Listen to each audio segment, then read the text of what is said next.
नमस्कार। मुख्यमंत्री अभ्युदय योजना के अंतर्गत केमिस्ट्री की इस क्लास में आप सबका स्वागत है। हम आज केमिकल इक्विलिब्रियम का लेक्चर 5 स्टार्ट करेंगे, लेकिन लेक्चर 5 को स्टार्ट करने से पहले हम लेक्चर 4 को कुछ रिवाइज करना चाहते हैं, जिससे कि लेक्चर 4 और लेक्चर 5 दोनों एक दूसरे से कोऑर्डिनेट हो जाएं। तो पिछले टर्म पर हम लोगों ने आपको बताया था, हम लोगों ने डिस्कस किया था कि अगर कोई भी रिएक्शन गैसियस रिएक्शन है, जैसे मैंने एग्जाम्पल स्वरूप लिया था कि ट्वाइस HI या H2 प्लस I2 आपस में रिएक्शन करके बना रहा है ट्वाइस HI। यह एक गैसियस रिएक्शन है जिसमें रिएक्टेंट और प्रोडक्ट के सभी जितने भी स्पीशीज हैं सब गैसियस स्टेज में हैं। तो यहाँ पर डेल्टा N की वैल्यू 0 है। तो ऐसे रिएक्शन के लिए हमने Kp निकाला था, हमने Kc निकाला था। Kp और Kc दोनों बराबर आए थे, क्योंकि डेल्टा N की वैल्यू 0 जहाँ होती है वहाँ Kp और Kc एक दूसरे के बराबर होते हैं। फिर मैंने एक रिएक्शन लिया था, फॉर्मेशन रिएक्शन लिया था, जिसमें डेल्टा N की वैल्यू 0 ना हो। वो रिएक्शन थी N2 प्लस 3H2 चेंज होकर बना रहा है ट्वाइस अमोनिया। यहाँ पर हम लोगों ने पाया था कि Kp और Kc दोनों एक दूसरे के बराबर नहीं थे। तो हमारे पास दो चीज़ें हैं कि अगर डेल्टा N की वैल्यू 0 हो रही है तो Kp निकाल लेंगे और कह देंगे कि Kc भी इतना ही होगा। लेकिन ऐसी गैसियस रिएक्शन जिसमें डेल्टा N की वैल्यू 0 ना हो, उन रिएक्शंस के लिए हम कहेंगे कि Kp और Kc एक दूसरे के बराबर नहीं होंगे, उनकी अलग अलग डिफरेंट वैल्यूज़ आएंगी। तो उसके लिए हम लोग अलग से, जैसे हम लोग निकालते हैं ट्रेडिशनल में, वैसे निकालेंगे। लेकिन आज वहाँ पर दोनों रिएक्शन फार्मेशन थी, अमोनिया का फार्मेशन था, हाइड्रोजन आयोडाइड का फार्मेशन था। अब मैं एक ऐसी रिएक्शन के लिए Kp और Kc कैलकुलेट करना चाहता हूँ, आपको सिखाना चाहता हूँ, बताना चाहता हूँ कि जो डिसोसिएशन रिएक्शन है, डिकम्पोजिशन रिएक्शन है, तो एक छोटी हेडिंग डाल दीजिए कि equilibrium constant for the dissociation reactions, और उसके लिए calculation of Kp and Kc। तो हेडिंग डाल दीजिए, आज की हेडिंग स्टार्टिंग यहाँ से करिए, इक्विलिब्रियम कांस्टेंट और क्या Kp एंड Kc। कौन कौन सी equilibrium constant? Kp and Kc for the dissociation reactions, for the dissociation reactions, for the dissociation reactions. Dissociation reaction के लिए Kp और Kc क्या होगा, इसका एग्जाम्पल हम लोग लेंगे। एग्जाम्पल नंबर 1, इसका example phosphorus pentachloride PCl5। PCl5 का अगर हम डिसोसिएशन लें तो क्या बनाता है? ये PCl3 बनाएगा और Cl2 बनाता है। भाई फास्फोरस पेंटाक्लोराइड, इसका नाम है फास्फोरस पेंटाक्लोराइड, लिख लीजिए फास्फोरस पेंटाक्लोराइड, फास्फोरस पेंटाक्लोराइड। इसका नाम बोलिए फास्फोरस, P माने फास्फोरस ट्राइक्लोराइड। इसका नाम तो आपको मालूम ही है, this is the chlorine, CHLORINE, that is chlorine. Phosphorus pentachloride जब टूटता है तो PCl3 और Cl2, ये तो इंटरमीडिएट का बेसिक क्वेश्चन है कि PCl5 जब ब्रेक होता है तो PCl3 और PCl2 ही क्यों देता है, ये PCl4 और Cl क्यों नहीं देता? तो इसका बेसिक रीजन आप लोग जानिएगा, ट्राइगोनल बाइपिरामिडल होता है, जिसमें क्लोरीन जो एक्सियल एक्सिस पर हैं उनकी बाड लेंथ ज़्यादा होती है, वो वीक बाड होता है, इसलिए 2 क्लोरीन जल्दी टूटता, 2 क्लोरीन निकलता है और बाकी 3 क्लोरीन फास्फोरस के साथ में अटैच रहते हैं। इसको मैं इरेज कर रहा हूँ क्योंकि यहीं पर हमको इनिशियल मोल और मोल एट इक्विलिब्रियम सब लिखना है।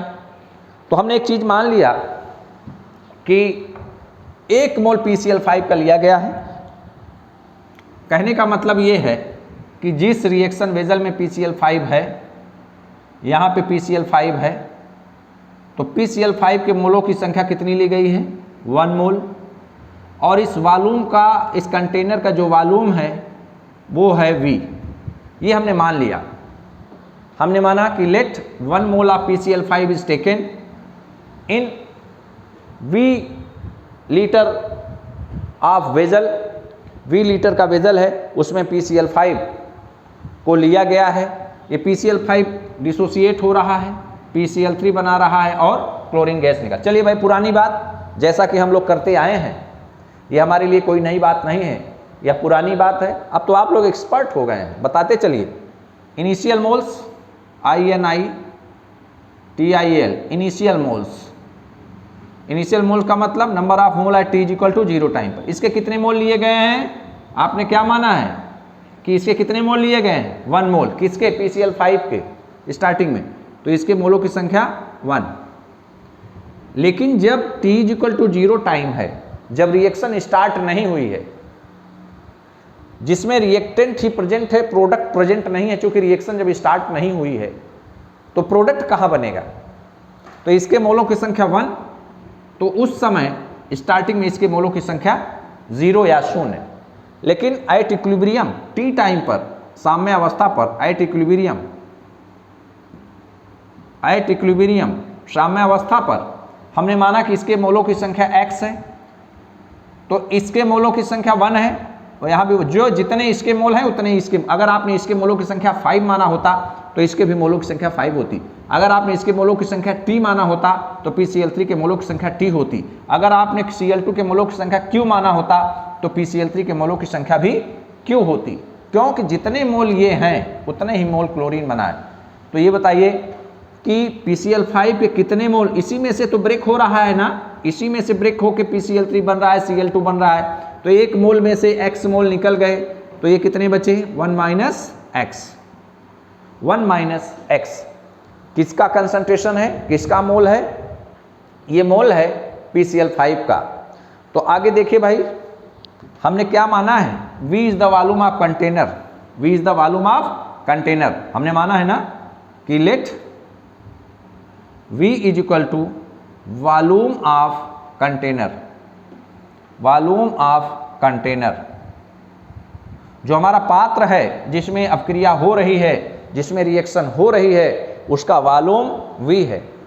तो अगर वॉल्यूम हमको पता हो, मोल हमको सारे कंपोनेंट का पता हो, तो क्या हम एक्टिव मास निकाल सकते हैं? हमको Kc निकालना है, तो Kc निकालने के लिए प्रोडक्ट की कंसंट्रेशन मोल पर लीटर में इनटू Cl2 की कंसंट्रेशन मोल पर लीटर में अपान एक्टिव मास ऑफ PCl5 या PCl5 की कंसंट्रेशन मोल पर लीटर में। इसका मतलब कि PCl3, Cl2 और PCl5 के जितने मोल हैं उसको लीटर से डिवाइड कर दीजिए, तो हमको एक्टिव मास मिल जाता है, हमको उसका सक्रिय द्रव्यमान मिल जाता है, मोलर कंसंट्रेशन मिल जाती है। तो अब हम बारी बारी से एक एक को निकाल लें, फिर Kc का मान निकालेंगे। तो यहाँ पर पहले नंबर पे सबसे पहले PCl5 का एक्टिव मास बोलिए। PCl5 का एक्टिव मास का मतलब मोल पर लीटर, तो PCl5 के मोलों की संख्या, PCl5 के मोलों की संख्या 1 माइनस x अपान वॉल्यूम कितना? V। चलिए भाई, PCl3 का एक्टिव मास आपको बताना है, PCl3 का एक्टिव मास आपको बताना है, इसके मोलों की संख्या x, वॉल्यूम V। Cl2 के मोलों की संख्या, एक्टिव मास ऑफ Cl2, मोल का मतलब x अपान V। तो हमारे पास सबके एक्टिव मास आ गए।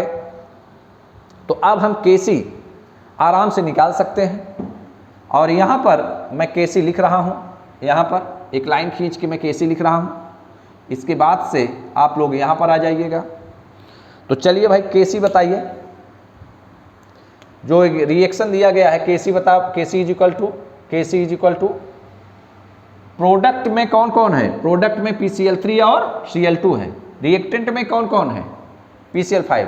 तो Kc is equal to active mass of product upon active mass of reactant. तो Kc is equal to product में active mass of PCl3 into active mass of Cl2 upon active mass of PCl5, right.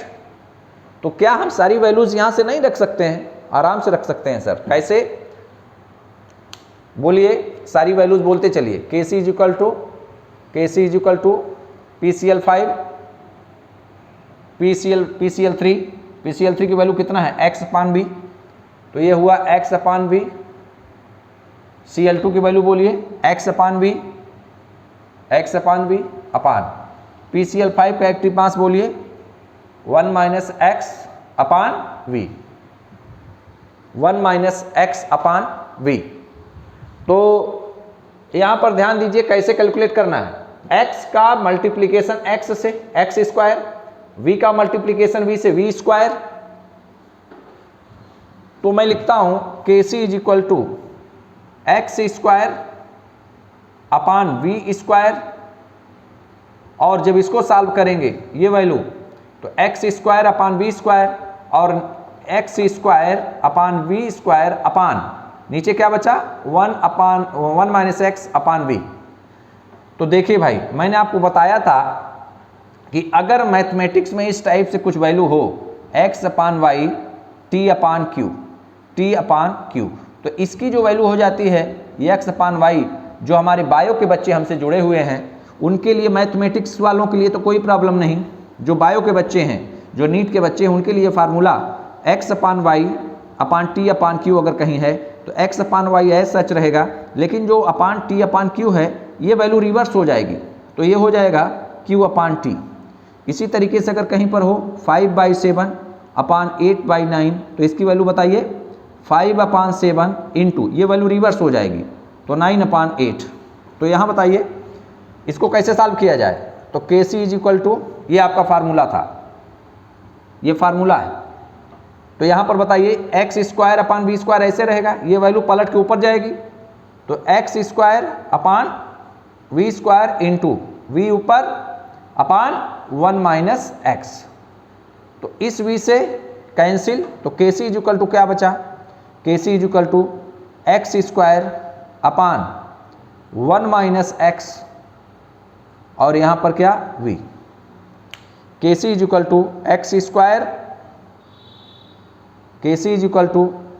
x² upon 1 - x into v, this is your Kc। Kc = x² upon 1 - x into v। बहुत आसान है, कहीं कोई problem नहीं है। मैं एक बार फिर से समझा देता हूँ, PCl5 जब ब्रेक हो रहा है तो PCl3 और Cl2 दे रहा है।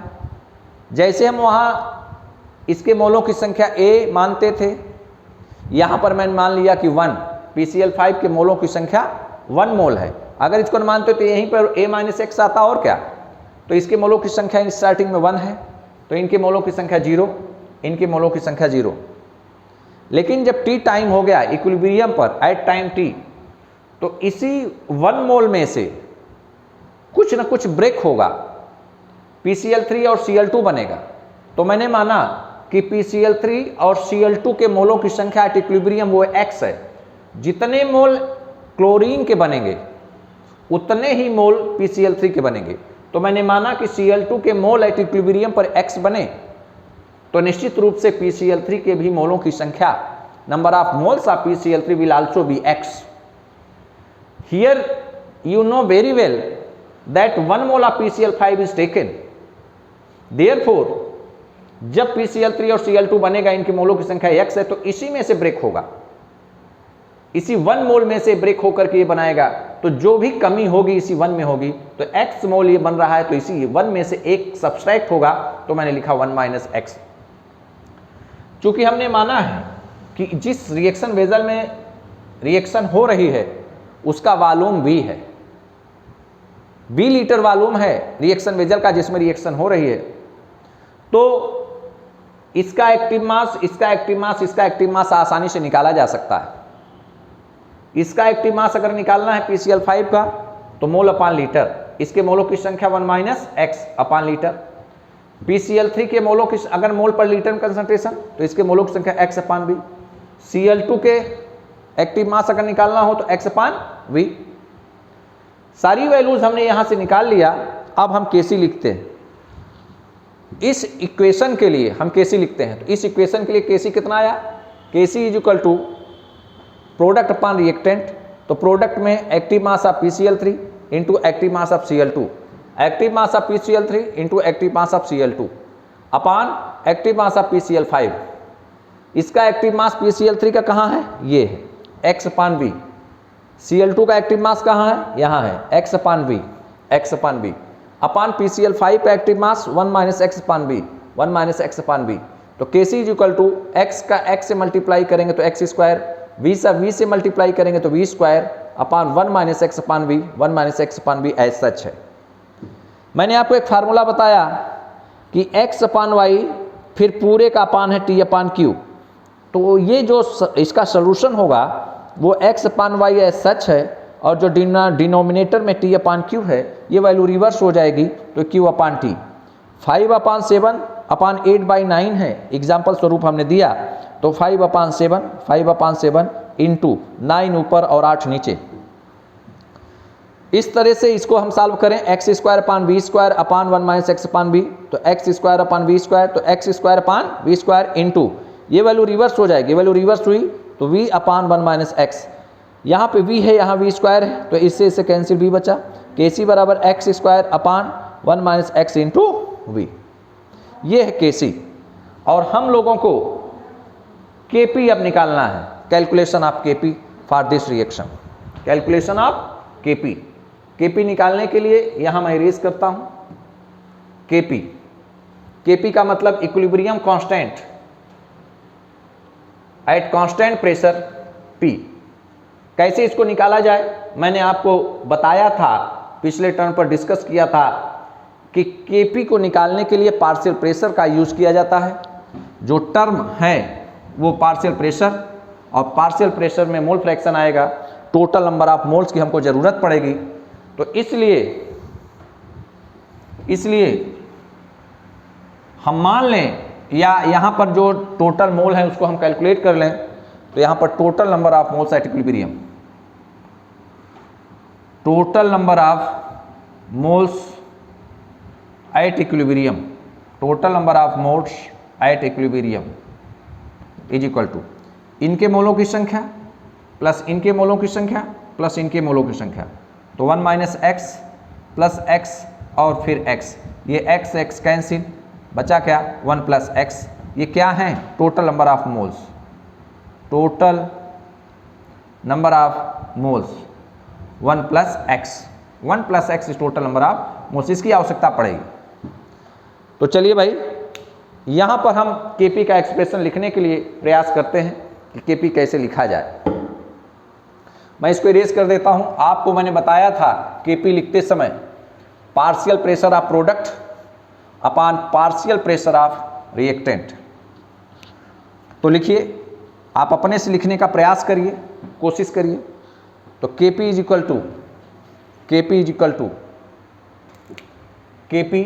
Equal to partial pressure of product, तो ये partial pressure of PCl3 into partial pressure of Cl2 upon partial pressure of PCl5।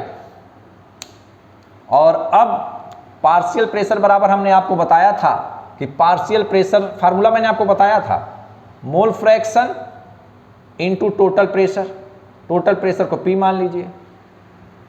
तो अब पार्शियल प्रेशर सबका निकालना है, तो Kp इज इक्वल टू अब मोल फ्रैक्शन को लिखा जाता है x से और टोटल प्रेशर को P से, तो Kp is equal to partial pressure of PCl3 का मतलब मोल फ्रैक्शन ऑफ PCl3। भाई partial pressure is equal to mole fraction into total pressure, ये फार्मूला होता है। तो हम अगर पार्शियल प्रेशर PCl3 का निकालना चाहें तो इसका मोल फ्रैक्शन, तो वही मैंने लिखा x माने मोल फ्रैक्शन PCl3 का, टोटल प्रेशर P, फिर क्या into partial pressure of Cl2, इसका मतलब mole fraction of Cl2 into total pressure upon PCl5 का मोल fraction into total pressure P। तो ये वैल्यू Kp की है, तो इसको रिड्यूस किया जाए, ये लाइन है जिससे वो मिक्स ना होने पाए। तो Kp इज इक्वल टू बताइए भाई, यहाँ पर P है, यहाँ पर P है, तो P स्क्वायर हो जाएगा, तो ऊपर क्या बचा x PCl3 mole fraction of PCl3 into mole fraction of Cl2 into P से P कैंसिल कर दीजिए भाई, कैंसिल, तो क्या बचा P upon mole fraction of PCl5। ठीक है, तो Kp इज इक्वल टू बताइए mole fraction of PCl3, mole fraction of Cl2। Mole fraction का मतलब individual mole upon total number of mole. PCl3 का अगर हम निकालना चाहें x PCl3 mole fraction, individual मोल PCl3 के individual mole x upon total number of mole 1 plus x।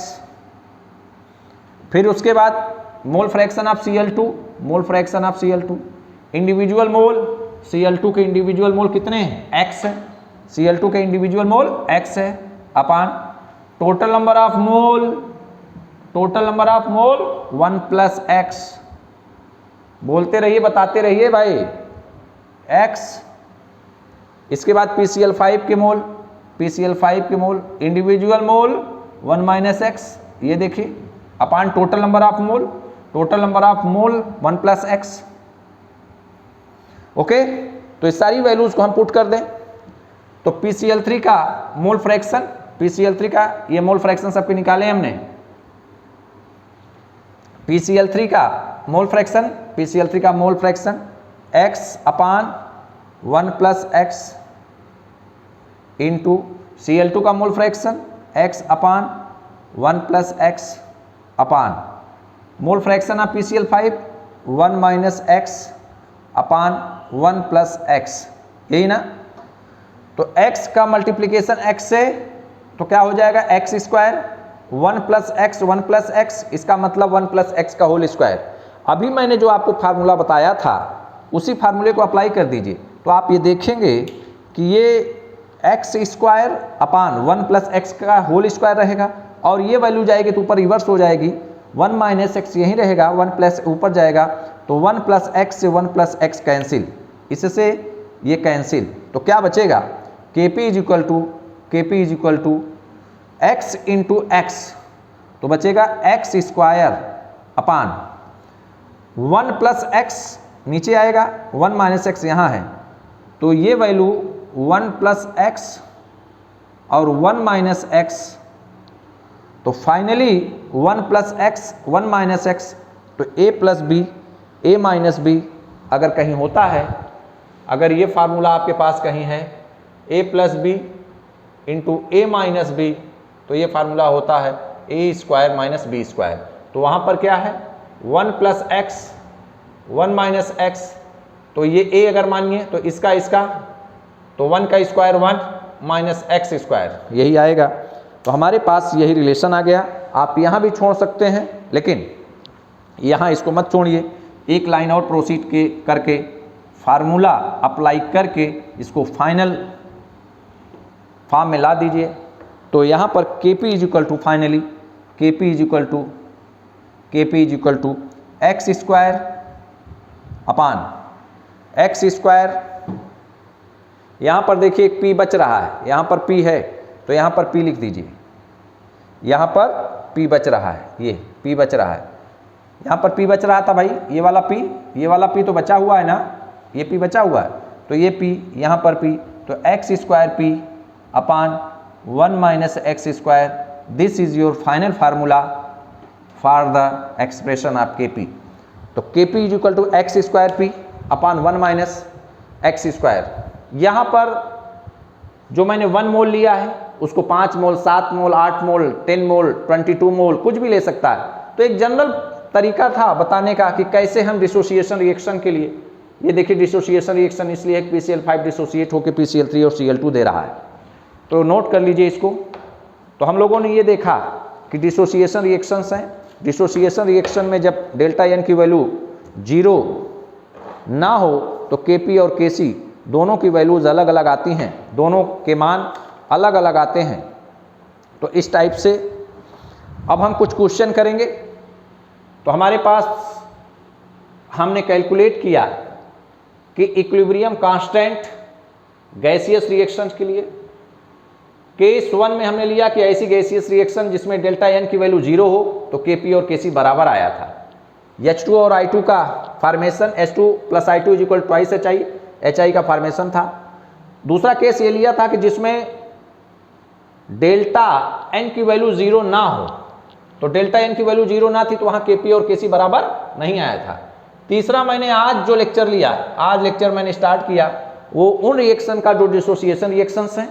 Dissociation reaction में मैंने PCl5 का डिकम्पोजिशन लिया, तो वहाँ पर हमने ये पाया कि Kp और Kc दोनों अलग अलग हैं। और अब कुछ क्वेश्चन चलिए लिखिए, नोट करके बताइएगा। क्वेश्चन नंबर 1 लिखिए, for the given reaction calculate, for the given reaction. देखिए भाई, बहुत मेहनत से आप लोगों ने पढ़ा है, मैंने बहुत मेहनत से पढ़ाया है, तो अब टाइम है इन सारे फार्मूलों को इम्प्लीमेंट करने का। तो पूरे मनोयोग से पढ़िए, पूरे मनोयोग से, पूरी मेहनत से इस प्रश्न को लगाइए, क्योंकि जब आदमी प्रश्न लगाता है तो उसका दिमाग खुलता है जब फार्मूले को अप्लाई करता है। For the reaction, for the given reaction, for the given reaction, for the given reaction calculate, calculate the value of, calculate the value of Kc, calculate the value of Kc। Kc का मान calculate करना है carbon monoxide gaseous state में plus H2O पानी gaseous stage में। ये आपस में रिएक्शन करके बनाता है CO2, आपस में रिएक्शन करके बनाता है CO2 gaseous plus H2 gaseous, plus H2 gaseous. यहाँ पर गिवन दिया क्या क्या है, यहाँ पर नोट कर लीजिए, गिवन क्या क्या दिया है, क्या क्या चीजें दी गई हैं। Partial pressure of CO2, partial pressure of CO2 is equal to 0.2 atmosphere. Partial pressure of H2, partial pressure of H2 0.1 atmosphere. फिर partial pressure of CO, partial pressure of CO 2 atmosphere. फिर पार्शियल प्रेशर, अब क्या बचा भाई, CO2 हो गया, H2 हो गया, partial pressure of H2 is equal to 0.01 atmosphere, 0.01 atmosphere. तो यहां पर ध्यान देने की बात है कि कार्बन डाइऑक्साइड का पार्शियल प्रेशर 0.2 है, हाइड्रोजन का पार्शियल प्रेशर 0.1 एटमॉस्फेयर है, partial pressure of carbon monoxide 0.2 atmosphere है, और पार्शियल प्रेशर ऑफ H2 है 0.01 एटमॉस्फेयर। तो इसके लिए हमको कैलकुलेट करना है Kc की वैल्यू। यह जो रिएक्शन कार्बन मोनोऑक्साइड, CO को कार्बन मोनोऑक्साइड कहा जाता है, बता चुका हूं मैं, H2O वाटर है, CO2 कार्बन डाइऑक्साइड गैस है, हाइड्रोजन गैस है। तो चलिए भाई कैलकुलेट किया जाए, यह चीज़ें दी गई हैं। क्या बहुत कठिन है ये? क्या बहुत कठिन है? नहीं, बहुत कठिन नहीं है, बहुत कठिन नहीं है, क्योंकि पार्शियल प्रेशर दिया गया है। तो पार्शियल प्रेशर जब दिया गया है तो आसानी से हम Kp निकाल सकते हैं। चलिए, Kp बराबर, हमसे Kc पूछ रहा है, हमसे क्या पूछ रहा है? हमसे पूछ रहा है Kc। तो हम पहले Kp निकाल लें। यहां पर डेल्टा N की वैल्यू देखिए, डेल्टा N 1 प्रोडक्ट में गैस के मोलों की संख्या माइनस रिएक्टेंट में गैस के मोलों की संख्या। तो delta N is equal to product में गैस के मोलों की संख्या माइनस रिएक्टेंट में गैस के मोलों की संख्या। प्रोडक्ट में गैस के मोल 1 और 1 2, रिएक्टेंट में गैस के मोलों की संख्या 1 और 1 2, तो इज इक्वल टू क्या हुआ 0। तो ऐसी रिएक्शन जिसमें डेल्टा N की वैल्यू 0 होती है, मैंने बताया था Kp और Kc बराबर होते हैं। तो Kc हमसे पूछ रहा है और सारे डेटा पार्शियल प्रेशर के लिए दिया हुआ है, तो पहले हम Kp निकाल लें। जितना Kp आएगा उतना ही Kc आ जाएगा। तो Kp इज इक्वल टू, बताइए, प्रोडक्ट का पार्शियल प्रेशर अपॉन रिएक्टेंट का पार्शियल प्रेशर। तो Kp is equal to partial pressure of CO2 into partial pressure of H2 upon partial pressure of carbon monoxide, carbon monoxide into partial pressure of H2, partial pressure of H2। तो सारी values रखा जाए। Kp is equal to, carbon dioxide का partial pressure कितना दिया है भाई? Carbon dioxide का पार्शियल प्रेशर दिया है 0.2 एटमॉस्फेयर, तो 0.2 इनटू हाइड्रोजन का पार्शियल प्रेशर 0.1 अपान कार्बन मोनोऑक्साइड का 2 एटमॉस्फेयर इनटू H2O का कितना दिया है 0.01। अब इसको सॉल्व किया जाए। 0.01, यहाँ देखिए डेसिमल है ना, इस डेसिमल को जब हम हटाएंगे तो यहाँ पर 1, डेसिमल के बाद एक डिजिट है तो 0। यहाँ पर इसको इस पेन से कर देते हैं जिससे आप लोगों को कोई डाउट ना हो। ठीक, ये यहाँ पर ये देखिए 0.1 है, 0.1 को हटाया तो एक डिजिट है तो 10। यहाँ पर इस डेसिमल को हटाया 2 डिजिट है तो इंटू 100। यहाँ 100 से 10 का 10 से मल्टीप्लिकेशन 100 तो ये कैंसिल। तो क्या बचा भाई, यहाँ 2 से 2 कैंसिल और ये सब कैंसिल हो जाएंगे, 1 से 1 कैंसिल। तो Kp इज इक्वल टू क्या आया, Kp is equal to 1, Kp is equal to 1। और Kp की वैल्यू जब आना here delta n is equal to 0, here delta n g is equal to 0। So इसीलिए Kc की वैल्यू भी क्या आएगी, Kc की वैल्यू 1 आएगी। नोट कर लीजिए। तो ऐसी रिएक्शन जिसमें डेल्टा n की वैल्यू 0 हो उसके लिए Kp और Kc एक दूसरे के बराबर आते हैं। भाई हमसे पूछा था Kc, अब हम घबरा जाते, परेशान हो जाते कि भाई इसमें तो मोल पर लीटर में कंसंट्रेशन दी ही नहीं गई है, इसमें तो सारे कंपोनेंट का पार्शियल प्रेशर दिया गया है, हम कैसे Kc निकालेंगे। तो Kp, तो मैंने रिएक्शन को ऑब्जर्व किया तो मैंने पाया कि डेल्टा n की वैल्यू 0 है। तो हमने कहा ठीक है, हमको पार्शियल प्रेशर दिया गया है तो हम पहले Kp निकाल लेंगे, और जब Kp निकाल लेंगे तो जितना Kp की वैल्यू आई उतना ही Kc हो जाएगा। क्योंकि आपने फार्मूला जाना था, आपने एक फार्मूला पढ़ा था, क्यों ऐसा हुआ कि Kp is equal to Kc RT की पावर डेल्टा n, आपने एक फार्मूला पढ़ा था जहाँ पर डेल्टा n की वैल्यू अगर 0 हो जाए तो Kp is equal to Kc RT की पावर 0 होता है। और मैंने आपको बताया था a की पावर 0 बराबर 1 एक फार्मूला होता है, तो Kp बराबर Kc हो जाता है। इसी फार्मूले का उपयोग करते हुए हमने कहा कि Kp और Kc यहाँ बराबर होंगे। Next example number question number 2,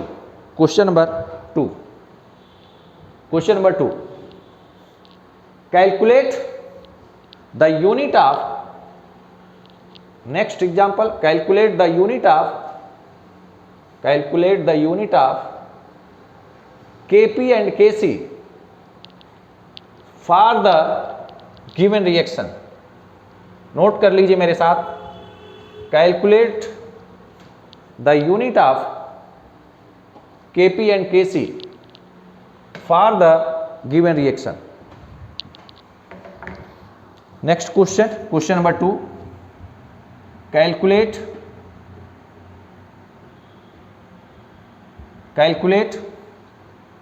the unit of Kp and Kc for the given reaction. दिए गए अपक्रिया के लिए Kp और Kc की इकाई बताइए फॉर द गिवन रिएक्शन। और रिएक्शन कौन सी है, ट्वाइस SO2 आपस में रिएक्शन कर रहा है तो ये बना रहा है ट्वाइस SO3। यहाँ पर मैंने नाम बताया था कि ये सल्फर डाइऑक्साइड है, ये ऑक्सीजन है और ये सल्फर ट्राइऑक्साइड है।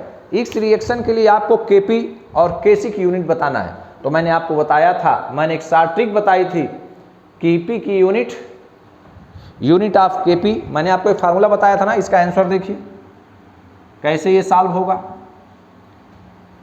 हमको Kp की यूनिट चाहिए और Kc की यूनिट चाहिए। Kp is the equilibrium constant at constant pressure P, Kc is the equilibrium constant eight concentration C। तो मैंने आपको एक शॉर्ट ट्रिक बताया था, Kp की यूनिट अगर निकालना हो तो unit of pressure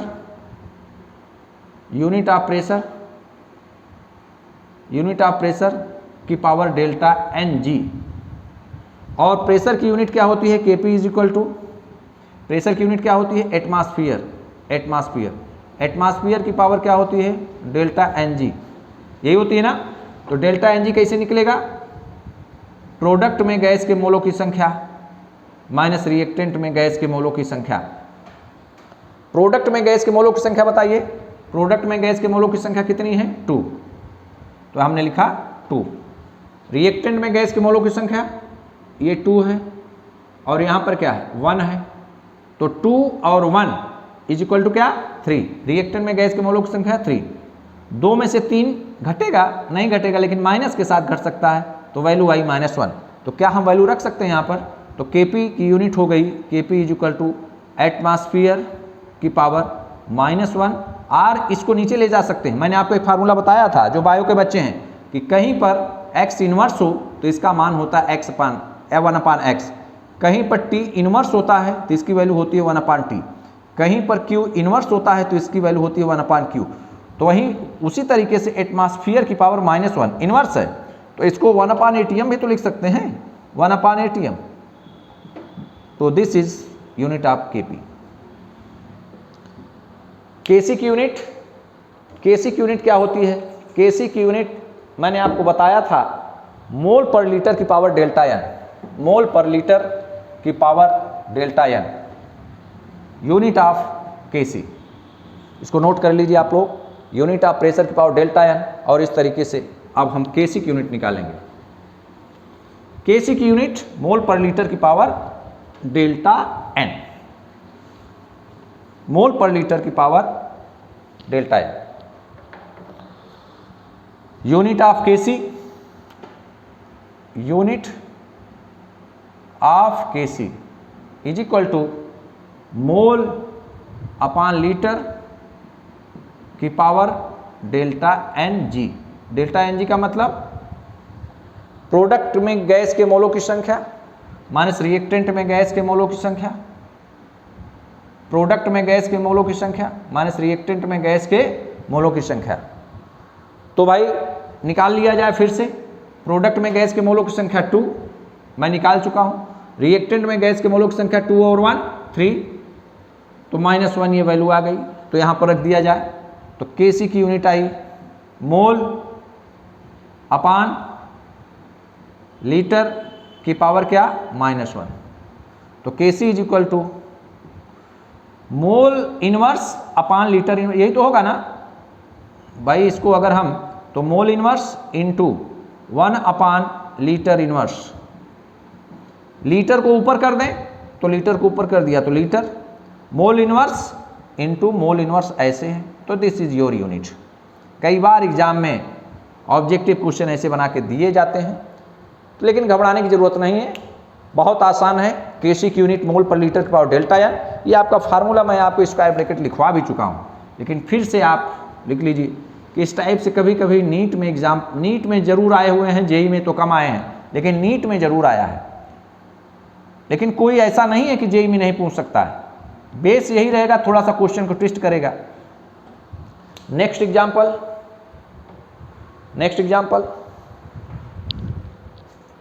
example number 3।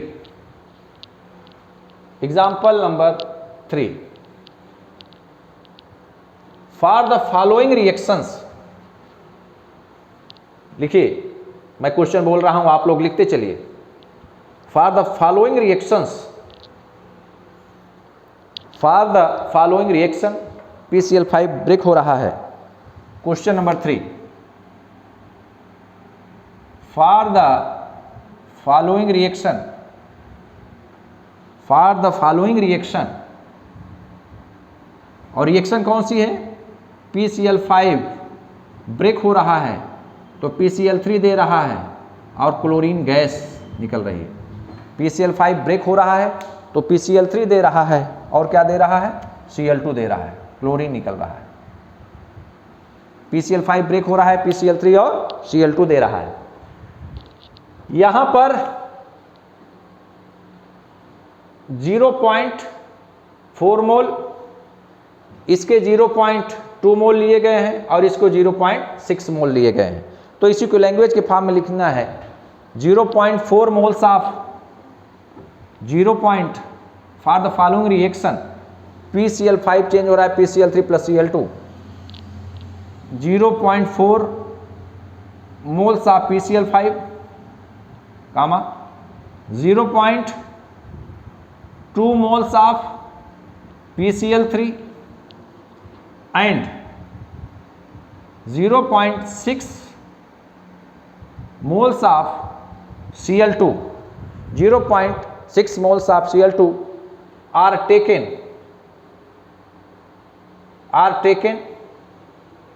in a 1 litre vessel, 1 litre पात्र में 1 litre vessel,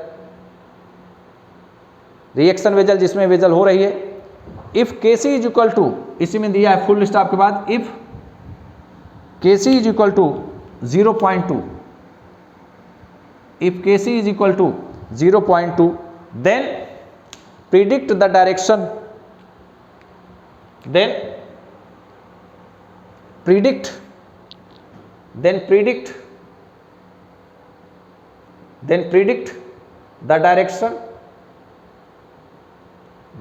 the direction towards reaction will proceed।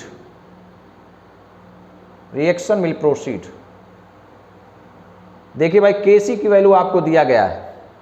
मैंने आपको बताया था कौन सा ऐसा फैक्टर है, कौन सा ऐसा पैरामीटर है कि जो रिएक्शन के डायरेक्शन को बताता है। तो मैं आपको याद दिला दूं, वह पैरामीटर था, वह टर्म था कंसंट्रेशन कोशेंट। कंसंट्रेशन कोशेंट और QC और Kc को कंपेयर कर लिया जाए। मैंने आपको 3 बातें बताई थी कि अगर QC Kc के बराबर हो जाए तो इक्विलिब्रियम, अगर QC is greater than Kc हो जाए रिएक्शन बैकवर्ड डायरेक्शन, लेकिन अगर Kc ज़्यादा हो QC से तो रिएक्शन फॉरवर्ड डायरेक्शन। 3 बातें मैंने आपको बताई थी। तो उन्हीं बातों को याद करते हुए इस प्रश्न को बहुत आसानी से सॉल्व किया जा सकता है, इसको हल किया जा सकता है। तो चलिए दिमाग लगाइए, हार न मानिए कि क्वेश्चन कठिन थोड़ी है, बहुत आसान प्रश्न है, बहुत ही आसान प्रश्न। और पूरी टेक्निक मैं बता चुका हूँ इस प्रश्न की। ऐसे छोटे छोटे प्रश्न ऑब्जेक्टिव बना के आपके यहाँ पूछे जाते हैं। तो चलिए भाई, इसको मैं सॉल्व कर रहा हूँ, मेरे साथ आप बताते चलिए। यहाँ से एक लाइन खींच दे रहा हूँ मैं, रिएक्शन को मैं समझा दे रहा हूँ। PCl5 के 0.4 मोल, PCl3 के 0.2 मोल, Cl2 के 0.6 मोल लिए गए हैं। यही चीज़ लैंग्वेज में लिख दी गई है जो मैंने यहाँ लिखा है शॉर्ट ट्रिक में। Kc की वैल्यू दिया गया है 0.2 और आपसे पूछ रहा है रिएक्शन किस डायरेक्शन में प्रोसीड करेगी। तो आप घबराइए नहीं, जैसे उसने डायरेक्शन का नाम लिया तो आप तुरंत समझ जाइए। अगर सबके मोल दिए गए हैं इक्विलिब्रियम मिक्सचर पर, तो आप QC निकालने का प्रयास करिए। अगर QC आप निकाल ले गए तो QC और Kc को आप कंपैरिजन कर देंगे। तो QC मैं निकाल रहा हूँ इस रिएक्शन के लिए, ये इसका सॉल्यूशन ये है, यहाँ से मैं लिख रहा हूँ सॉल्यूशन। QC का मतलब कंसंट्रेशन कोशेंट, प्रोडक्ट की कंसंट्रेशन अपॉन रिएक्टेंट की कंसंट्रेशन। प्रोडक्ट की कंसंट्रेशन क्या है? PCl3 into active mass of Cl2 upon active mass of PCl5। बस फर्क कितना है देखिए, ये तो बिल्कुल Kc की तरह लग रहा है। Other than the stage of equilibrium, यहीं लिख लीजिए। ये क्वांटिटी कब निकाली जाती है? अदर दैन, मैं लिखवा चुका हूं लेकिन फिर से लिखवा रहा हूं, other than the stage of equilibrium, other than the stage of equilibrium. साम्यावस्था के अलावा अवस्था पर अगर प्रोडक्ट की कंसंट्रेशन और रिएक्टेंट की कंसंट्रेशन निकाली जाए तो उसको हम कंसंट्रेशन कोशेंट कहते हैं। चलिए भाई सब वैल्यू रखिए। PCl3 के मोलों के एक्टिव मास, इसका एक्टिव मास मोल पर लीटर, वॉल्यूम कितना दिया गया है? 1 लीटर। तो मैं डायरेक्ट लिख रहा हूं PCl3 का एक्टिव मास, इसका मोल अपॉन लीटर, तो 0.2 अपॉन लीटर इंटू Cl2 का एक्टिव मास, इसके मोल अपॉन लीटर, 0.6 अपॉन लीटर। कितने लीटर रिएक्शन वेजल? 1 लीटर। फिर अपॉन बताइए PCl5 का एक्टिव मास मोल पर लीटर, तो 0.4 अपॉन लीटर 1, अपॉन लीटर 1। बताइए, इसको सॉल्व करना है।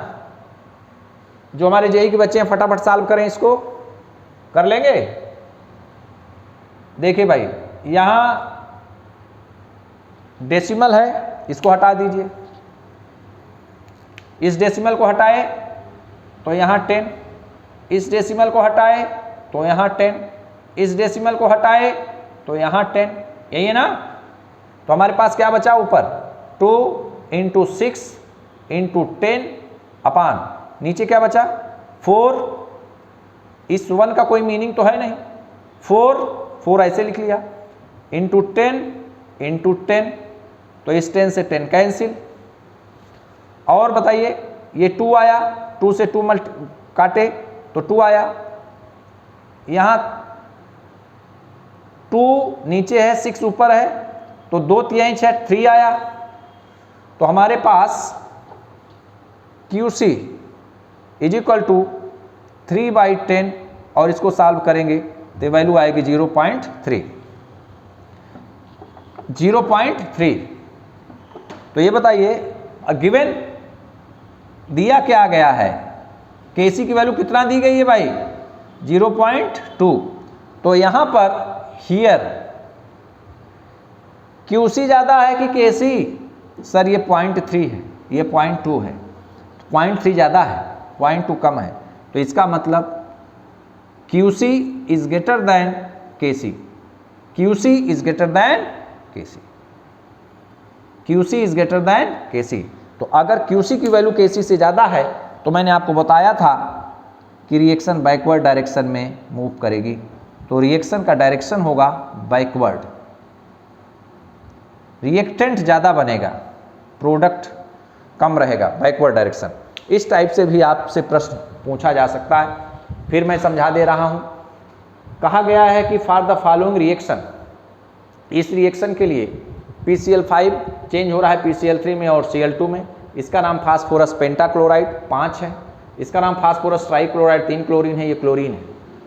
फास्फोरस पेंटाक्लोराइड के 0.4 मोल लिए गए हैं, PCl3 के मोलों की संख्या 0.2 है, Cl2 के मोलों की संख्या 0.6 है। और जिस रिएक्शन वेजल में रिएक्शन कराई जा रही है उस रिएक्शन वेजल का वॉल्यूम कितना माना गया है, उसका वॉल्यूम माना गया है 1 लीटर। फिर पूछ रहा है कि इफ KC की वैल्यू 0.2, इस रिएक्शन के लिए KC का मान दे रखा है 0.2, then predict the direction towards reaction will proceed.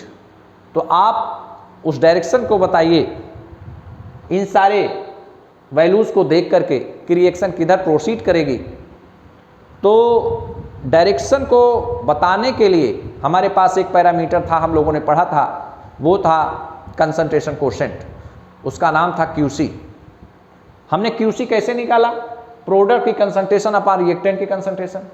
तो प्रोडक्ट की कंसंट्रेशन ये है PCl3 into Cl2 upon reactant PCl5। इसका एक्टिव मास का मतलब मोल पर लीटर, तो PCl3 का मोल पर लीटर 0.2 मोल दिया हुआ है, 0.2 मोल अपॉन वॉल्यूम 1 लीटर में। Cl2 का एक्टिव मास मोल पर लीटर में 0.6 दिया गया है, 0.6 मोल ऑफ Cl2 अपॉन 1। इसी तरीके से PCl5 हमने निकाल लिया।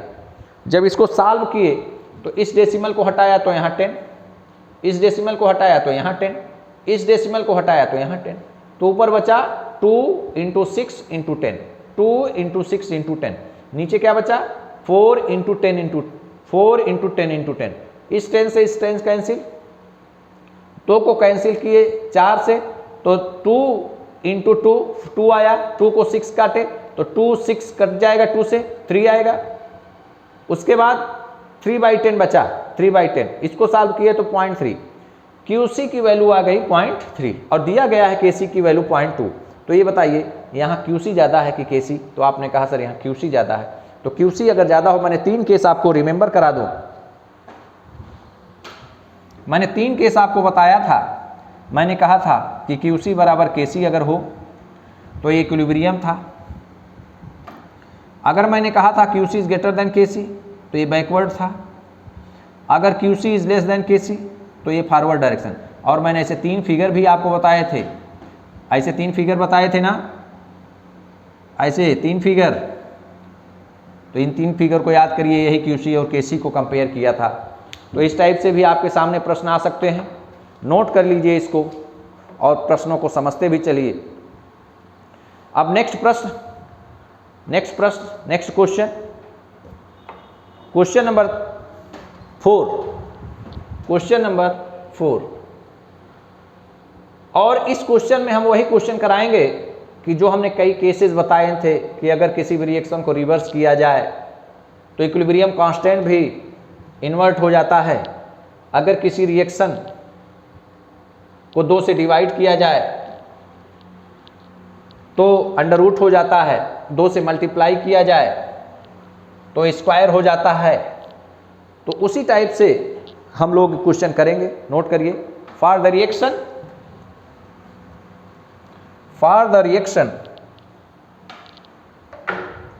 Twice NO2, for the reaction कौन सी रिएक्शन है? Twice NO2 gaseous, twice NO2 gaseous plus half O2 gaseous, और ये चेंज होके बना रहा है N2O5 gaseous, N2O5 gaseous. If the equilibrium, next लिखिए, if the equilibrium constant is Kp, if the equilibrium constant is Kp, then equilibrium constant is Kp, then the equilibrium constant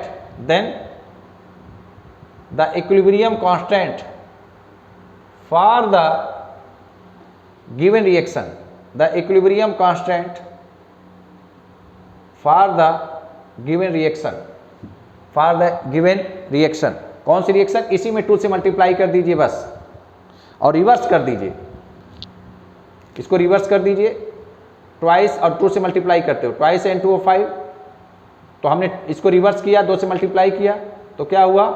4NO2 nitrogen dioxide, plus 2 से multiply किया तो ये cancel, 2 नीचे वाला O2 gaseous. 4 option दिया गया है, विल बी, यहीं पे लिख लीजिए विल बी। नया इक्विलिब्रियम कांस्टेंट कितना होगा? 4 ऑप्शन है। पहले नंबर पे Kp square, 4 option, Kp square. दूसरे नंबर पे 2/Kp, सी नंबर पे 1/Kp स्क्वायर, 1/Kp स्क्वायर, और डी नंबर पे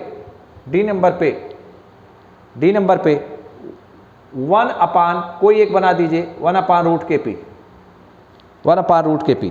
आपके सामने 4 ऑप्शन दिए गए हैं, इन चारों ऑप्शन को देख के बताना है कि कौन सा सही है। बहुत अच्छा क्वेश्चन है।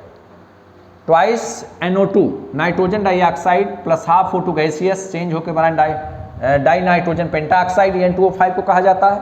If equilibrium constant is Kp, equilibrium constant इस रिएक्शन के लिए दिया है Kp, तो कह रहे हैं कि इसी रिएक्शन से रिलेटेड ये है, लेकिन रिएक्शन को इन्वर्ट किया, रिवर्स किया गया, रिवर्स कर दिया। देखिए प्रोडक्ट रिएक्टेंट बन गया और 2 से मल्टीप्लाई कर दिया। तो हमारे पास केस 1 और केस 2, केस 3, इन्हीं तीनों को मिला करके जो हमने लिखवाया था ना कि कोई रिएक्शन अगर रिवर्स कर दी जाए तो उसका इक्विलिब्रियम कांस्टेंट इन्वर्ट हो जाता है। फिर मैंने बताया था कि अगर किसी रिएक्शन को 2 से डिवाइड कर दिया जाए तो नया इक्विलिब्रियम कांस्टेंट उसका अंडर रूट हो जाता है।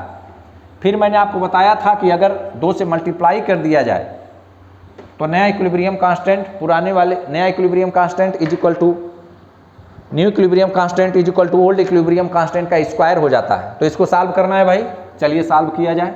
इसका सलूशन यहाँ मैं सॉल्व कर देता हूँ। इसका सलूशन, सबसे पहले इसका इक्विलिब्रियम कांस्टेंट है तो इसको आप सर्किल कर लीजिए जिससे आपके बार बार दिमाग में रहे। तो इसका इक्विलिब्रियम कांस्टेंट है Kp। इस वाले रिएक्शन को मैं लिख लेता हूँ, ट्वाइस NO2 गैसियस चेंज होके बना रहा है हाफ O2 गैसियस, और प्रोडक्ट बना N2O5 die nitrogen pentoxide gaseous. इसकी वैल्यू दिया गया है Kp। ये कह रहे हैं कि आप इस रिएक्शन को इन्वर्ट किया गया, रिएक्शन को, इसको इक्वेशन नंबर 1 मान लीजिए, इसको इक्वेशन नंबर 1 मान लीजिए, और इसकी वैल्यू कितना दिया गया है Kp। Twice NO2 die nitrogen nitrogen dioxide, ये ऑक्सीजन से अपक्रिया कर रहा है, डाई नाइट्रोजन पेंटाऑक्साइड बना रहा है। इस रिएक्शन का इक्विलिब्रियम कांस्टेंट Kp दिया गया है, इस रिएक्शन का आपसे पूछ रहा है। तो अगर हम 2 को कंसीडर ना करें, 4 को कंसीडर ना करें, तो ये देखिए रिएक्शन को इन्वर्ट कर दिया गया। तो रिएक्शन को हमसे क्या, सबसे पहला केस कि हम रिएक्शन को इन्वर्ट कर दें, N2O5 चेंज होकर बना रहा है ट्वाइस NO2, उसी रिएक्शन को अब 2 से मल्टीप्लाई नहीं किया हूँ, प्लस हाफ O2 गैसियस। तो ये बताइए मैंने आपको क्या बताया था, किसी रिएक्शन को अगर इन्वर्ट किया जाए, किसी रिएक्शन को अगर रिवर्स किया जाए रिएक्शन को, उसका इक्विलिब्रियम कांस्टेंट इन्वर्ट हो जाता है। इसको मान लीजिए इक्वेशन नंबर 2। तो हमने माना कि नया इक्विलिब्रियम कांस्टेंट K डैश बराबर, तो पुराने वाले का रिवर्स ना 1/Kp, फिर इसी में 2 से मल्टीप्लाई किया गया। फिर मैंने आपको तीसरा केस कि if any equation is multiplied by 2, अगर किसी इक्वेशन को 2 से मल्टीप्लाई किया गया तो मल्टीप्लाई कर दीजिए। क्यों? क्योंकि हमसे ये पूछ रहा है ना, हमसे यही पूछ रहा है, हमसे यही पूछ रहा है, ये इसी इक्वेशन का पूछ रहा है हमसे। तो देखिए हमारे पास 2 है, इसका मतलब इस इक्वेशन में 2 से मल्टीप्लाई करना पड़ेगा। ट्वाइस N2O5 ये चेंज होकर बना रहा है 4NO2 प्लस 2 से मल्टीप्लाई किया, यहाँ 2, यहाँ 2 से मल्टीप्लाई किया, 2 × 2 4, यहाँ 2 से मल्टीप्लाई करूंगा तो 2 × 1/2, 2 × 1/2, 2 से 2 कैंसिल ना, तो क्या बचेगा? कुछ नहीं बचेगा, O2 बचेगा। फिर बताइए, ये इक्वेशन नंबर 3 कर दीजिए। तो अब बताइए नया equilibrium constant K double dash, तो पुराने वाले का इसका, तो नया equilibrium constant is equal to पुराना इक्विलिब्रियम कांस्टेंट का होल स्क्वायर, या ओल्ड इक्विलिब्रियम कांस्टेंट स्क्वायर हो जाता है। तो ओल्ड इक्विलिब्रियम, अरे भाई आपको याद होगा ना कि मैंने बताया था कि Kc dash is equal to Kc square, यही तो बताया था। न्यू इक्विलिब्रियम कांस्टेंट जब मैंने 2 से मल्टीप्लाई किया था तो स्क्वायर था ना, तो 2 से मल्टीप्लाई किया तो क्या हो जाएगा 1/Kp का स्क्वायर। तो 1/Kp का स्क्वायर क्या होगा, 1 का स्क्वायर 1, Kp का स्क्वायर Kp स्क्वायर। तो K double dash is equal to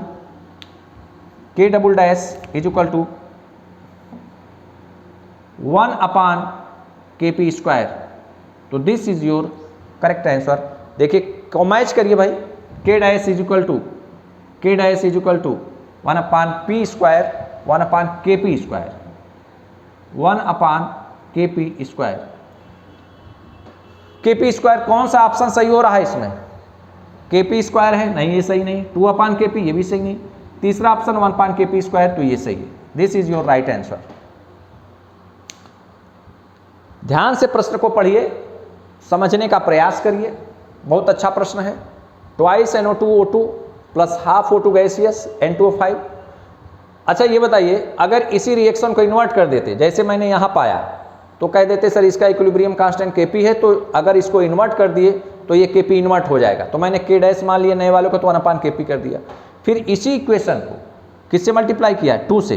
तो किसी इक्वेशन को मल्टीप्लाई कर दीजिए 2 से, तो जो नया इक्विलिब्रियम कांस्टेंट आता है is equal to old equilibrium constant square. तो यहाँ पर देखिए K डैश बराबर 1/Kp का होल स्क्वायर, तो K डबल डैश बराबर 1/Kp स्क्वायर। तो हमारे पास ऑप्शन नंबर C इसमें करेक्ट है। Option number C is correct. Next question, question number 5। Question number 5 बहुत आसान प्रश्न है। Next question, question number 5। For the reaction CO plus Cl2, question number 5, question number 5। For the reaction carbon monoxide gaseous plus Cl2 gaseous, तो ये बनाता है COCl2 gaseous. For the reaction CO gaseous plus Cl2 gaseous change होकर बना COCl2 gaseous, then Kp/Kc is equal to Kp upon Kc is equal to, 4 option दिया है। पहले number पे 1 अपान RT, बी नंबर पे RT, सी नंबर पे 1 upon RT का square whole square, D number पे ट्वाइस RT। 4 ऑप्शन आपको दिए गए हैं। 4 ऑप्शन में से एक ऑप्शन सही है और उसी ऑप्शन को आपको टिक करना है। सारे जितने भी कॉन्सेप्ट हैं मैंने आपको बताया है इससे रिलेटेड। तो स्टार्ट करिए, शुरू करिए। दिया गया रिएक्शन है CO प्लस Cl2, आपस में रिएक्शन करके बना रहा है CO Cl2। CO Cl2 का नाम है कार्बोनिल क्लोराइड। क्या नाम है इसका, नोट कर लीजिए, कार्बोनिल क्लोराइड, कार्बोनिल क्लोराइड, इसका नाम है कार्बोनिल क्लोराइड, इसका नाम है कार्बोनिल क्लोराइड। चलिए भाई, हमारे पास इसका आंसर, इसका सॉल्यूशन, हमारे पास जो रिएक्शन दी गई है मैं इसको नोट कर लेता हूं। CO gaseous plus Cl2 gaseous, ये रिवर्सिबल रिएक्शन है, कार्बोनिल क्लोराइड गैसियस बनाता है। फार्मूला हमारे पास क्या होता है, Kp और Kc में क्या रिलेशन होता है, Kp is equal to Kc RT की power delta Ng, Kp is equal to Kc RT की पावर डेल्टा Ng। तो डेल्टा Ng निकाला जाए। डेल्टा Ng का मतलब प्रोडक्ट में गैस के मोलों की संख्या माइनस रिएक्टेंट में गैस की मोलों की संख्या, प्रोडक्ट में गैस के मोलों की संख्या माइनस रिएक्टेंट में गैस के मोलों की संख्या। प्रोडक्ट में गैस के कितने मोल हैं, 1, तो यहाँ पे मैंने लिखा 1, माइनस रिएक्टेंट में गैस के मोलों की संख्या 1, और यहाँ पे क्या 1, 2, तो यहाँ पे क्या हुआ -1। डेल्टा Ng की वैल्यू क्या है भाई, -1। तो Kp is equal to Kc RT की पावर क्या रखा जाए, -1। फिर मैं आपको फार्मूला बता दूं, मैंने आपको कहा था कि अगर कहीं इन्वर्स है तो ये वैल्यू 1/x होती है, कहीं पर T इन्वर्स है तो 1/T, कहीं पर Q इन्वर्स है तो इसकी वैल्यू 1/Q, यही होती है ना। तो Kp is equal to Kc, तो भाई इसको क्या करें, इन्वर्स कर दें तो 1/, हो जाएगा ना, तो ये अपान RT।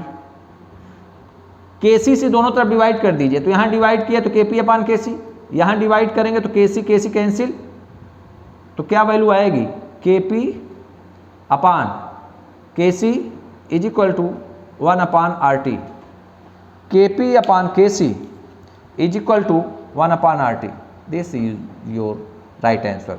चलिए भाई, Kp अपान Kc की वैल्यू आपसे पूछ रहा है ना, तो Kp अपान Kc की value 1/RT।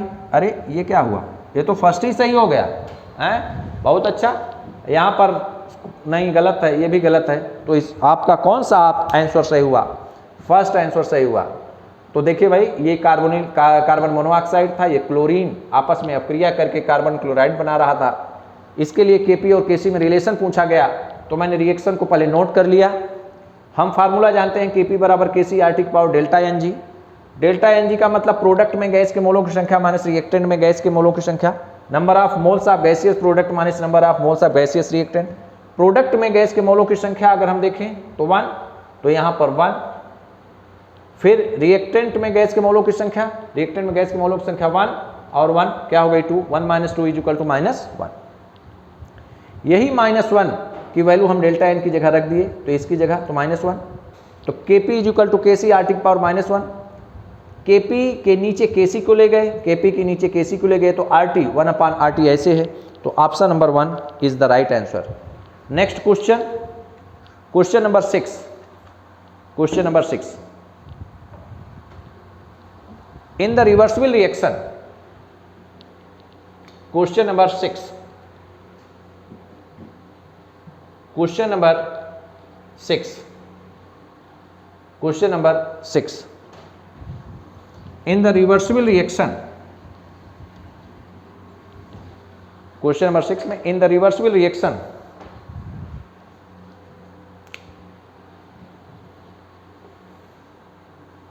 in the reversible reaction,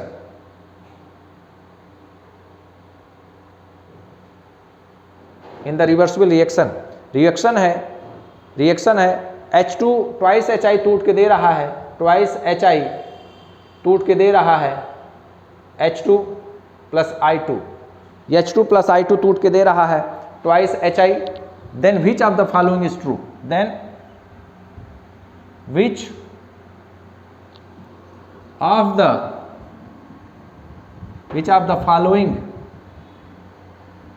is true, निम्नलिखित में से क्या सही है, then which of the following is true, 4 option. First number पे then which of the following is true, 4 option, Kp is greater than Kc, B number पे Kp is equal to Kc, C number पे Kc is greater than Kp, और D number पे Kp is equal to 2Kc। चलिए भाई इसको solve करिए और solve करके बताइए कि कौन सा ऑप्शन सही है। ये रिवर्सिबल रिएक्शन है, ट्वाइस HI का डिकम्पोजिशन हो रहा है, H2 और I2 बन रहा है। इस इक्वेशन को देख करके, इस रिएक्शन को देख करके आपको बताना है कि कौन सा ऑप्शन सही है। कैसे सॉल्व करेंगे भाई, हाइड्रोजन आयोडाइड डिकम्पोज हो रहा है H2 और I2 में, क्या सही है, तो Kp और Kc में संबंध हम लोग जानते हैं, इसका आंसर Kp और Kc में हम लोग संबंध जानते हैं ना, रिलेशन क्या होता है, अभी मैंने पढ़ाया Kp is equal to Kc RT की पावर डेल्टा Ng, यही होता है। डेल्टा Ng का मतलब change in the number of gaseous mole in whole of the reaction, it can be written number of moles of gaseous moles of product minus number of moles of gaseous reactant. तो product में मोलों की संख्या कैसे आप निकालेंगे, तो product में मोलों की संख्या देखिए, यहाँ पर 1 है और यहाँ पर भी क्या है 1, तो टोटल वैल्यू 2, 1 और 1 2, माइनस रिएक्टेंट में गैस के मोलों की संख्या, ये क्या है, ये भी गैस है, ये भी गैस है, ये भी गैस है, रिएक्टेंट में गैस के मोलों की संख्या क्या हो जाएगी 2, तो 2 माइनस 2 इज इक्वल टू क्या 0, तो डेल्टा N की वैल्यू हमारे पास आ गई 0, जिसको हम 0 भी कहते हैं। तो Kp is equal to Kc, RT की पावर डेल्टा Ng की वैल्यू 0, और मैंने आपको फार्मूला बताया था कि अगर कोई भी क्वांटिटी है A की पावर 0 बराबर 1 या T की पावर 0 बराबर 1 या P की पावर 0 बराबर 1, तो इसकी वैल्यू क्या हो जाएगी 1, तो यहाँ पर RT है ना, तो इसकी पावर 0, तो इसकी वैल्यू क्या 1, तो Kp is equal to Kc। ऐसे छोटे छोटे प्रश्न नीट और जेईई में कभी कभी पूछे गए हैं, तो आप घबराइएगा नहीं, बिल्कुल परेशान मत होइएगा, इत्मीनान से Kp is equal to Kc RT की पावर डेल्टा N का सहारा लीजिएगा। यह बहुत इंपॉर्टेंट फार्मूला है, इससे क्वेश्चन आने ही आने हैं। तो Kp is equal to Kc, तो सही option Kp is greater than Kc नहीं, सेकेंड ऑप्शन Kp बराबर Kc, ये सही है। थर्ड ऑप्शन, फोर्थ ऑप्शन देखने की आवश्यकता नहीं है, एक सही हो गया, एक ही इसमें से सही है, नोट कर लीजिए। तो इस टाइप से हम लोग क्वेश्चन कर रहे हैं। क्वेश्चन नंबर 6 था और अब क्वेश्चन नंबर 7, ये क्वेश्चन नंबर 6 था, क्वेश्चन नंबर 7, क्वेश्चन नंबर 7 में वही कॉन्सेप्ट हम लोग अप्लाई करेंगे जो हमने पढ़ा था कि कोई भी रिएक्शन अगर वो कॉम्प्लेक्स है तो कई स्टेप में प्रोसीड करती है, और अगर सारे स्टेप का व्यक्तिगत इक्विलिब्रियम कांस्टेंट दिया गया हो तो ओवरऑल रिएक्शन का इक्विलिब्रियम कांस्टेंट कैसे लिखा जाएगा। तो लिखिए, for the hypothetical reactions the equilibrium constant K are given. Question number 7, for the hypothetical मतलब मैंने मान लिया है, फॉर द काल्पनिक HYPOTHETICAL for the hypothetical reaction the value of equilibrium constant the value of equilibrium constant, the value of equilibrium constant, the value of equilibrium constants are given as follows, are given as follows, are given as follows. A change हो रहा है B में, इसका equilibrium constant K1 दिया है. B change हो रहा है C में, इसका इक्विलिब्रियम कांस्टेंट K2 दिया गया है. C चेंज हो रहा है D में, इसका इक्विलिब्रियम कांस्टेंट K3 दिया गया है.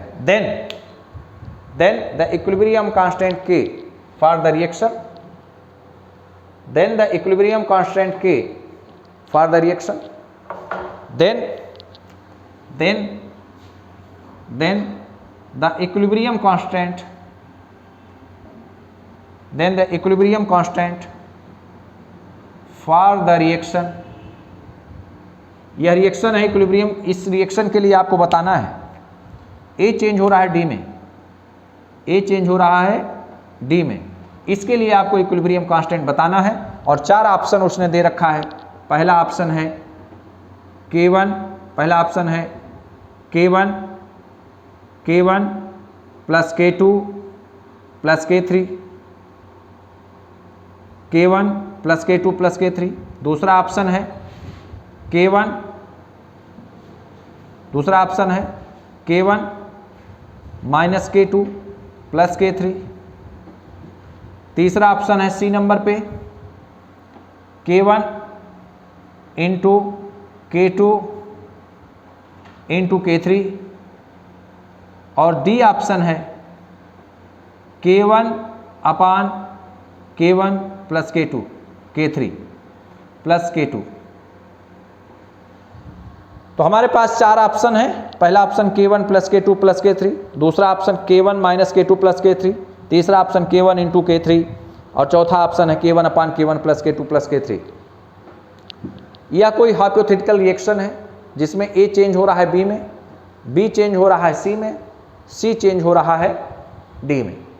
इसके लिए इक्विलिब्रियम कांस्टेंट K1, इसके लिए इक्विलिब्रियम कांस्टेंट K2, इसके लिए इक्विलिब्रियम कांस्टेंट K3. तो मैंने आपको बताया था इसका सलूशन मैं आपको बता चुका हूँ. इस टाइप का क्वेश्चन मैं करा चुका हूँ, लेकिन ये ऑब्जेक्टिव क्वेश्चन चल रहा है. तो देखिए इसका आंसर कैसे होगा. तो मैंने आपको बताया था कि अगर कोई रिएक्शन A चेंज हो रहा है B में, B चेंज हो रहा है C में, C चेंज हो रहा है D में, इसका इक्विलिब्रियम कांस्टेंट K1, इसका इक्विलिब्रियम कांस्टेंट K2, इसका इक्विलिब्रियम कांस्टेंट K3. तो ओवरऑल रिएक्शन अगर हम देखें A चेंज हो रहा है D में, तो K is equal to K1 K2 K3, K1 into K2 into K3, K1 K2 K3. तो this is your answer, right answer कि K is equal to K1 into K2 into K3, K is equal to K1 into K2 into K3. Okay. तो इस type से इतने question आप लोगों ने किए. ये क्वेश्चन नंबर 7 था. अगर क्वेश्चन एक और मैं आपको कहूं करने के लिए तो बहुत आसान क्वेश्चन है. Next question, question number 8. Question number 8, write down the expression of, write down the expression of Kc for the given equilibria. Question number 8, write down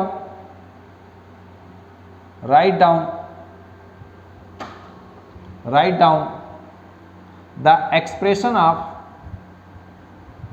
write down the expression of Kc for the given equilibria,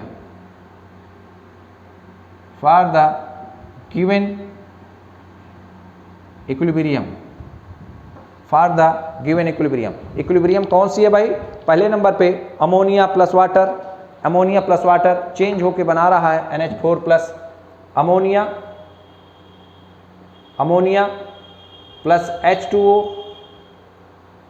liquid, ये change होके बना रहा है NH4 plus aqueous, NH4 plus aqueous plus क्या बनेगा NH4 equals ammonia plus water आपस में reaction करके बना रहा है NH4 प्लस इक्वस और OH minus hydroxyl ion equals. Ammonia को जब पानी के साथ ट्रीटमेंट किया जाता है, ये लिक्विड स्टेट में, अमोनिया यहाँ पर इक्वस स्टेज में है। पानी के साथ जब इसको ट्रीट किया जाता है, वाटर के साथ ट्रीट किया जाता है, तो आप पाएंगे कि अमोनियम आयन बनता है और हाइड्रोक्सिल आयन बनता है। Ammonium ion NH4 plus, hydroxyl ion OH minus. इसी में इक्वेशन नंबर 1 ये है। एक क्वेश्चन नंबर 2 है 3O2 चेंज होकर गैसियस में चेंज होकर बना रहा है ट्वाइस O3, ये गैसियस में। O2 माने ऑक्सीजन, लेकिन O3 माने क्या होता है? ओजोन। नोट कर लीजिए, ओजोन। यह एक ही क्वेश्चन में 2 प्रश्न बना दिया है। कह रहा है कि Kc का एक्सप्रेशन लिखिए, अमोनिया एक्वस स्टेट में प्लस वाटर लिक्विड स्टेट में, अमोनियम आयन एक्वस स्टेट में, OH माइनस एक्वस स्टेट में। इसका नाम लिख लीजिए NH4 प्लस अमोनियम आयन। इसका नाम लिख लीजिए अमोनियम आयन। तो चलिए हम लोग ट्राई करते हैं, कोशिश करते हैं कि कैसे इसका इक्विलिब्रियम कांस्टेंट Kc लिखा जाएगा। बहुत आसान है, बिल्कुल घबराने की आवश्यकता नहीं है, आप लोग कर चुके हैं। बस एक चीज़ याद दिलाना है कि इक्विलिब्रियम कांस्टेंट Kc लिखते समय हम लोग प्योर सॉलिड और प्योर लिक्विड के जो कंपोनेंट हैं उनको छोड़ देंगे। तो चलिए भाई, इसका सलूशन Kc लिखते हैं। First answer number 1, pure solid and pure liquid का कंसंट्रेशन 1, उसको हम लोग छोड़ देंगे। तो पहले मैं लिख भी देता हूं, आप फिर से लिख लीजिए। For pure solids and pure liquids, pure solids and pure liquid के लिए हम कंसंट्रेशन क्या ले लेंगे? यूनिट। हम कंसंट्रेशन क्या ले लेंगे? 1। ओके, तो हम पहला जो प्रश्न है इसके लिए हम Kc लिखते हैं। तो Kc इज इक्वल टू, बताइए, प्रोडक्ट की कंसंट्रेशन एक्वस स्टेट में है, प्योर लिक्विड है नहीं, OH माइनस एक्वस स्टेट में है, तो प्रोडक्ट की कंसंट्रेशन NH4 की कंसंट्रेशन इंटू OH माइनस की कंसंट्रेशन अपान रिएक्टेंट। यही गलती होगी, बच्चा H2O को भी कंसीडर कर लेता है, लेकिन H2O देखिए लिक्विड स्टेट में है, प्योर लिक्विड स्टेट में, तो हम लोग इसको ओमिट कर देंगे, हम लोग इसको छोड़ देंगे ना, हम लोग इसको कंसीडर नहीं करेंगे, क्योंकि pure solids and liquid concentration is equal to 1 unit. तो upon active mass of ammonia, this is your expression of Kc। ये आंसर नंबर 1 था। आंसर नंबर 2 देखिए, 3O2 कन्वर्ट हो रहा है ट्वाइस O3 में, तो इसके लिए अगर हम Kc लिखें तो कैसे लिखेंगे? प्रोडक्ट की कंसंट्रेशन अपान रिएक्टेंट कंसंट्रेशन। तो प्रोडक्ट में क्या है? O3 के कितने मोल हैं? 2 मोल्स हैं, तो पावर 2 अपान O2 के कितने मोल हैं? 3 मोल, तो यहाँ पर क्या? O2 की पावर क्या? 3। This is the Kc, this is the Kc, this is the Kc, ये Kc है। कोई प्रॉब्लम आपको यहाँ नहीं आनी चाहिए। आप लोगों ने बहुत अच्छे ढंग से सारे प्रॉब्लम किए। यहाँ पर अमोनिया वाटर के साथ रिएक्शन करके अमोनियम आयन और एक्वस, बस इसमें लड़का गलती क्या करता है कि H2O लिक्विड स्टेट में है, इसको भी कंसीडर कर लेता है। ये प्योर लिक्विड है, तो देयरफॉर प्योर लिक्विड, तो प्योर लिक्विड और प्योर सॉलिड इन दोनों को हम लोग ओमिट करेंगे, हम लोग कंसीडर नहीं करेंगे जब हम एक्सप्रेशन ऑफ इक्विलिब्रियम कांस्टेंट को लिखते हैं। और इस टाइप से हम लोगों ने 7-8 प्रश्न किए हैं, छोटे छोटे क्वेश्चन। आप लोग जहाँ भी प्रश्न पाइए, जहाँ भी जिस भी बुक में क्वेश्चन को करिएगा। और अब हेडिंग डाल दीजिए रिलेटिव वेपर डेंसिटी, हेडिंग डाल दीजिए relative vapour density and degree of dissociation. Next heading relative vapour density, relative vapour density, relative vapour density, relative vapour density and degree of dissociation, relative vapour density and degree of dissociation, और उसको alpha से लिखा जाता है। Relative vapour density and degree of dissociation, ये heading आप लोग डाल लीजिए, लेकिन हम लोग इसको डिस्कस करेंगे नेक्स्ट टर्न पर। रिलेटिव वेपर डेंसिटी, वाष्प घनत्व and degree of dissociation. Degree of dissociation का मतलब होता है वियोजन की दर। Relative vapour density and degree of dissociation. तो आज हम अपने इस लेक्चर को यहीं फिनिश करते हैं, यहीं समाप्त करते हैं। तो आज हमने अपने लेक्चर को कहाँ से स्टार्ट किया था? जैसा कि हम हमेशा करते आए हैं, आज भी हम अपने इस लेक्चर को रिवाइज कर रहे हैं। जो भी बच्चे लेक्चर के दौरान कुछ चीज़ न समझ पाए हों वो आप समझ लेंगे। आज हमने स्टार्ट किया था PCl5 का डिकम्पोजिशन। का डिकम्पोजिशन। तो सबसे पहला प्रश्न तो यही है कि PCl5 टूटता है तो क्या बनता है। ये बहुत इंपॉर्टेंट क्वेश्चन है, वेरी इंपॉर्टेंट, क्योंकि लड़के को कंफ्यूज किया जाता है कि PCl5 जब ब्रेक होगा, तो मैं बता भी दूं कि PCl5 का जो स्ट्रक्चर है वो यहाँ पे P, यहाँ पे क्या Cl, यहाँ पे Cl, यहाँ Cl, यहाँ Cl, ठीक है, ये Cl, ये Cl, कितने क्लोरीन हुए? 1 2 3 4 5। तो ये जो बांड हैं, ये जो एक्सियल बांड है, ये एक्सियल पोजीशन है, ये भी एक्सियल पोजीशन है, मैं बता दे रहा हूँ आपको, ये एक्सियल पोजीशन। तो इनकी जो इस फास्फोरस से डिस्टेंस होती है वो ज़्यादा होती है, फास्फोरस से डिस्टेंस ज़्यादा होती है, तो ये बांड लेंथ बहुत वीक होता है, इसीलिए ये दोनों ब्रेक होते हैं। तो इसीलिए ये दोनों ब्रेक हो करके और क्लोरीन टूट के निकाल देता है, और उधर PCl3 बनता है PCl5 जब ब्रेक होता है। तो आपसे कोई पूछे कि ये 2 क्लोरीन ही क्यों निकले, 3 क्यों नहीं निकले, तो आप कह दीजिएगा कि 2 क्लोरीन एक्सियल पोजीशन में होते हैं। एक्सियल पोजीशन में होने के कारण उनकी डिस्टेंस फास्फोरस से ज़्यादा होती है, जिसके कारण इसका अट्रैक्शन इस पर कम होता है, ये बांड वीक होता है, और इसीलिए ये 2 क्लोरीन टूट जाते हैं। बाकी 3 क्लोरीन जो कि इक्वेटोरियल पोजीशन में यहाँ पर हैं वो बहुत नज़दीक होते हैं, और फास्फोरस उनको अटैक किए रहता है, वो ब्रेक नहीं होने पाते हैं। इसीलिए PCl5 का डिकम्पोजिशन PCl3 और Cl2 में होता है। मैंने इसके मोलों की संख्या 1 माना, इसके 0, इसको x, इसको x, 1 - x। हमने माना कि जिस रिएक्शन वेजल में रिएक्शन हो रही है उसका वॉल्यूम मैंने माना था V, आपको याद होगा। तो इसका मोलर कंसंट्रेशन निकाल लें तो V, इसका मोलर कंसंट्रेशन निकाल लें तो V। ये इक्विलिब्रियम पर कंसंट्रेशन है।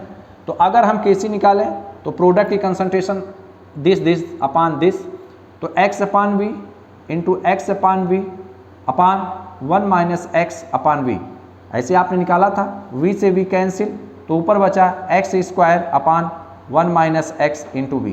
तो ये आपका फार्मूला। दूसरे नंबर पे Kp आपने निकाला, तो Kp की वैल्यू x² अपान 1 - x² आई थी, वहाँ हमने पार्शियल प्रेशर लिया था। फिर उसके बाद हमने कई प्रॉब्लम कराई, उसमें मैंने एक प्रॉब्लम बहुत अच्छी कराई कि जिसमें रिएक्शन को रिवर्स किया गया, तो इक्विलिब्रियम कांस्टेंट भी इन्वर्ट हो गया। फिर उसके बाद 2 से मल्टीप्लाई किया, तो जो न्यू इक्विलिब्रियम कांस्टेंट है वो स्क्वायर हो जाएगा। New equilibrium constant Kc dash is equal to old equilibrium constant square. मतलब कि अगर Kc dash new equilibrium constant है तो पुराने वाले इक्विलिब्रियम कांस्टेंट का स्क्वायर हो जाएगा। Kp और Kc में कई संबंध को लेते हुए मैंने कई एग्जाम्पल कराए। ट्वाइस HI चेंज होकर बनाया H2 + I2। तो मैंने बताया था कि Kp बराबर इसमें Kc हो जाएगा, चूँकि RT की पावर डेल्टा n, तो डेल्टा n की वैल्यू यहाँ 0 है ना, प्रोडक्ट में गैस के मोलों की संख्या और रिएक्टेंट में गैस के मोलों की संख्या बराबर हो रही है, डेल्टा n की वैल्यू 0 हो जाएगी। तो Kc RT की पावर 0, मैंने आपको बताया था किसी की पावर 0 तो उसकी वैल्यू 1 होती है। और एक बहुत अच्छा क्वेश्चन था जिसमें हमको Kc दिया हुआ था और डायरेक्शन रिएक्शन का पूछ रहा था, वहाँ सबके मोलों की संख्या दिया था, तो हमने Qc निकाल लिया, Qc निकाला और Kc हमको दिया गया है, तो Qc 0.3 आया था, Kc हमको 0.2 दिया था। तो हमने देख के कहा कि Qc ग्रेटर दैन है Kc से, इसलिए रिएक्शन बैकवर्ड डायरेक्शन में प्रोसीड करेगी। और सबसे लास्ट में हमने हेडिंग आपको डलवाया है relative vapour density and degree of dissociation. इसको हम लोग नेक्स्ट टर्न पर डिस्कस करेंगे। लेकिन एक प्रश्न और था कि अगर कोई भी रिएक्शन ए चेंज हो रहा है बी में, बी चेंज हो रहा है सी में, सी चेंज हो रहा है डी में, इसके लिए K1, इसके लिए K2, इसको तो ओवरऑल रिएक्शन का इक्विलिब्रियम कांस्टेंट ध्यान रखिए K1 into K2 into K3। यहाँ लड़का प्लस कर देता है, यही गलती करता है बच्चा, ध्यान रखिए ये गलती ना होने पाए आपसे। इंटू इंटू है, तो इस टाइप से आज हम इस लेक्चर को यहीं फिनिश करते हैं। नेक्स्ट टर्न पे हम लोग डिस्कस करेंगे relative vapour density and degree of dissociation. ये आपकी जिम्मेवारी है, आपका दायित्व है कि इस लेक्चर को आप फिर से रिवाइज करके ढंग से पढ़ें। इससे रिलेटेड जितने भी क्वेश्चन जहाँ भी पाएँ, NCERT at finger tips, intermediate की बुक, IIT JEE नीट के पुराने साल के पेपर से इन क्वेश्चन को सॉल्व करें। जो भी प्रॉब्लम आए, आप ग्रुप में हम ऐड हैं, उसमें आप प्रॉब्लम भेज सकते हैं, मैं सॉल्व करके आपको भेजूंगा। मेरा उसमें पर्सनल नंबर भी है, किसी भी माध्यम से आपसे, चैनल के माध्यम से, अभ्युदय योजना के माध्यम से जुड़िए और जुड़ करके हमसे प्रश्न पूछिए, मैं आपके प्रश्नों का जवाब दूंगा। तब तक के लिए अलविदा, नमस्कार।